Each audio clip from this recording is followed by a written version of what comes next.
Welcome to the Season 1 and 2 recap of Ragnarok. Magne, Lauritz, and Turid return to the Norwegian town of Edda. The boys' father had died in Edda under mysterious circumstances when they were children and they moved away. Magne gets out to help Wotan and is approached by Wenche. Awkward Magne becomes friend with Green advocate Azolda, who blames local pollution on the Jutul family. Magne watches and is horrified as Azalda paraglides into power lines and is killed.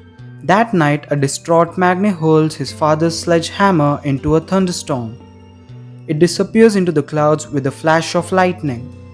Magne's hammer flies 1.5 kilometers, destroying Vidar's windshield. Turid recognizes it from news reports and blames Magne.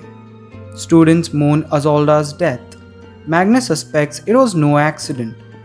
Police report that Azalda was struck by lightning before hitting power lines.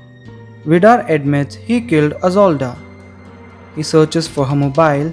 It has photos of Jutul Industries' illegal waste disposal. Gree, who is staying overnight, sees Fjord's beating.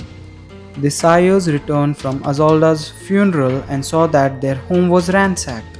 Magne tells Sindre of his frustration with the police and about suspicions of Vidar's involvement. When Magne confronts Bjornholt about inconsistencies surrounding Azalda's death, she challenges his own story. Vidar kills the junkie and sees a snowplow collide into Magne. He tells the other Jutuls that Magne is dead and informs them it is not safe to have intimate relationships with humans. Magne and Lauritz are invited to dine at Jutuls' home, Jutulheim. Arm wrestling Ran, Magne sees her true form and loses. Magne's reflection in the bathroom mirror shows a bearded, bloody warrior. Magne continues Azalda's work by investigating the Jutuls and their role in Edda's water pollution problems. He learns more about his own abilities while evading the increasingly suspicious Jutuls. Vidar notices Magne's knife has the same marking as the hammer that destroyed his windshield. When visiting the Jutuls' home with Fjord, Grey notices something is wrong with the family. The century-old photos and older artwork depict all the Jutuls as physically unchanged from the past into the present. The Jutuls conspire to punish Magne because he killed Thrym.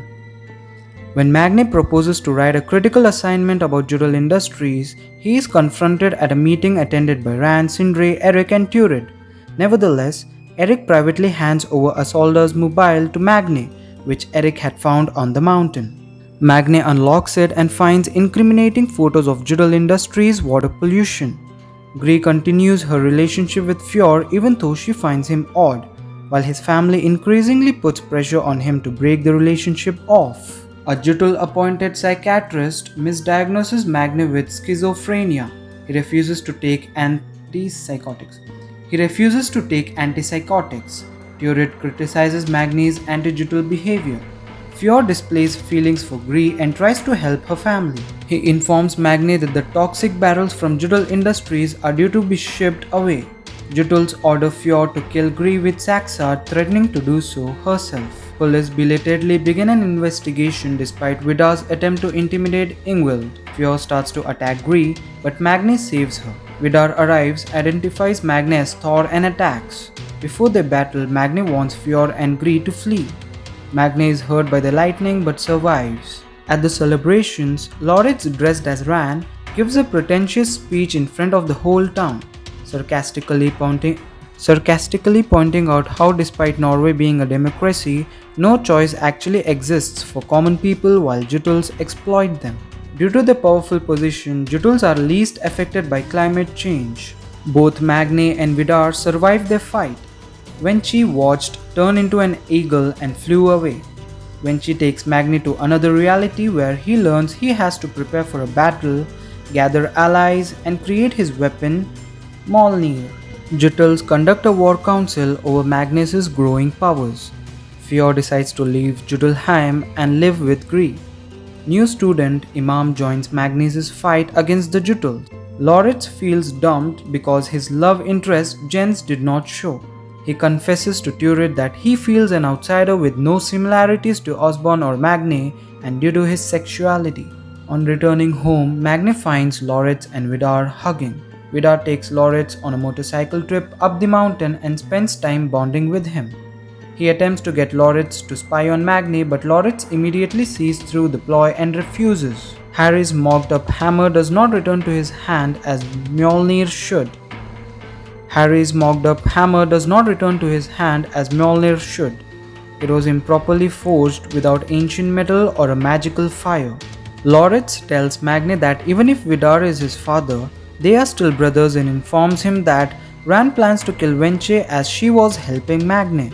Magni rushes to Wenche, but it is too late to save her from Ran's old world arrow. Before dying, Wenche leaves her magical necklace to Wotan, which summons Odin's spirit. Loritz manipulates Vidar into getting Jutul key. Ran convinces Vidar to kill Loritz. Wotan does not allow Loritz to join. He takes an old world axe intending to kill Loritz. Loritz, who had begun to care for Vidar, freezes in denial that his father would really try to kill him. Magni, who had followed Loritz, sees Vidar raising the axe, steps in, and a fight ensues between the two, ending with Magni killing Vidar to save his own and Loritz's life. Magni feels guilty for killing Vidar and losing Loritz. Rand develops emotions, but Saxa remains focused on her goals. Magni decides he cannot kill again, but Wotan declares that is impossible. Magni gives up the war. On the day of the funeral, Magni, overwhelmed by his brother's new appearance, runs up to the mountains wishing for normalcy. Fjord changes his mind about leaving Edda.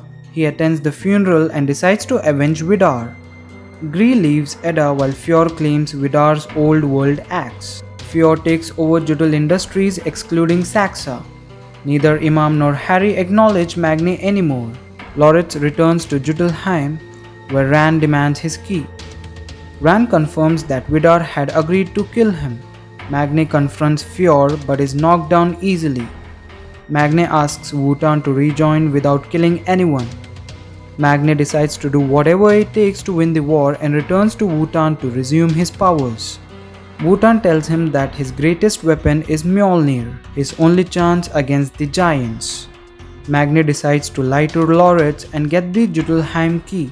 Magni wants to impress Signy by hanging a banner at Jutul's warehouse. He asks Loritz for Jutulheim's key. Wotan distracts guards, but they inform Fjord.